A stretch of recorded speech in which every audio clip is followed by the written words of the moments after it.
Alright guys, welcome to part 3 of how I grow grass in the steep slope that I have in my backyard. At this point in part 3, you have already decided to grow grass in this area. So let's talk about the steps we need to do to make that happen.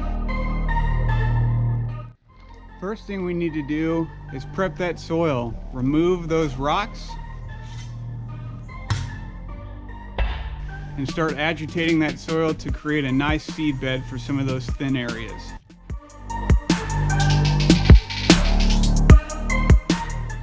Now, once you're done preparing that seed bed and you're ready to tuck that seed in nice and tight, let's plan on putting down seed a little heavier and thicker in those bare and thin areas, because remember, we are in a slope, so there's going to be a good chance that we're going to have some rains that wash some of that seed away. And no seed has a 100% germination rate, so let's just help ourselves out to be a little bit more successful by putting it down a little bit heavier.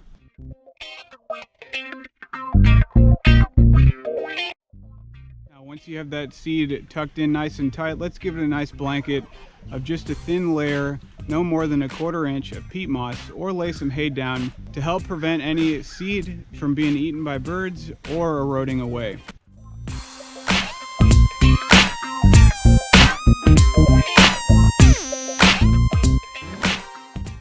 Now, with this being on a slope, you might want to use a tackifier. I didn't happen to use a tackifier on my yard, but I got lucky because I didn't have any big rains that would wash stuff away. You can get some hay that has tackifier sprayed on it, so all you have to do is water that in and it helps to get things kind of tacked down on the soil. Or I know you can buy some liquid tackifier that you can spray on the hay or the peat moss to help it stay tacked down.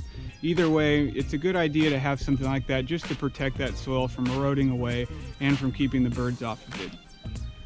Now that we have that seed down, it's tucked in tight, blankets on it, we just have to nurture it with good sunlight and some water. Not a lot of water, we just want to make sure that soil is staying damp for about 3 to 4 weeks after you start to see it germinate. Not after seeding it, but after you start to see germination. Just because you start to see little grass seedlings starting to pop up, that's the time that you need to keep watering it more and more. This is the time where a lot of people can fail on their seeding projects because they start to see it grow and they cut back on their watering.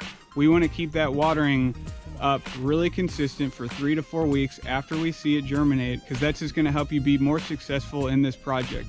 Now again, you don't need to water a ton, you just need to make sure that soil is staying nice and damp.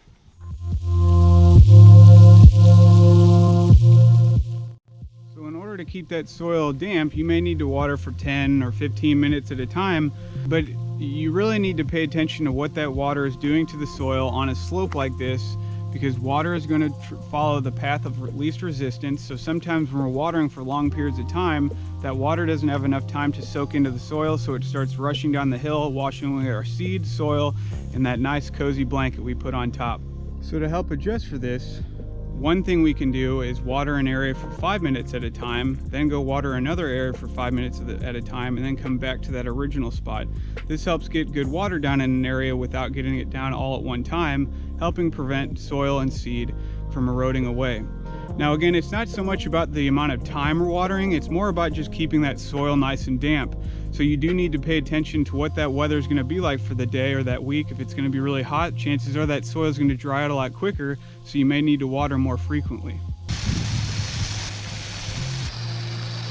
Now I know I keep harping on the watering aspect of this project so much because it is the most important part, because really after we're done seeding, we need to water, water, water, water. So one thing I did on my yard when I seeded this fall was I did a lot of hand watering, because I didn't like using my sprinklers, because the sprinklers were putting down too much water at one time in one area. So I hand watered it because I could control more of the water that's going down in each area. Now, not all of you guys might have that luxury, so if you're using an irrigation system, maybe set up the system to come on in periods of 5 minutes every 30 minutes or something like that to allow that water to soak into the ground. Or if you're using sprinklers, you have to move around, maybe go 5 minutes, wait a little bit of time, go 5 minutes. Either way, find what works for you and what your schedule allows. Now the last part of this step is to not mow for roughly 3 to 4 weeks after sowing that seed. We want to allow that grass to get as mature as possible, and the good rule of thumb is to not mow it until it's roughly 3 inches tall.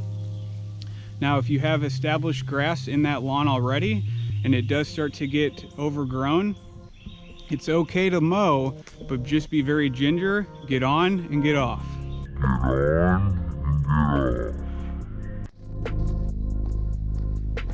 So to recap what we talked about today and to wrap this video up, we want to first prep our soil, tuck the seed in nice and tight, give that seed a good blanket with either peat moss or hay, and if we can, put a tackifier down to keep that seed, peat moss or hay and soil nice and tightly tucked in. And then we want to water.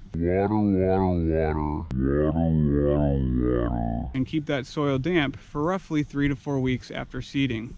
And then we don't want to mow for that same amount of time. So that wraps up step 3 of how I get grass to grow in my backyard on a steep shaded slope. I hope you guys enjoyed the scenery I had around myself. I'm just walking around a trail that's behind my backyard.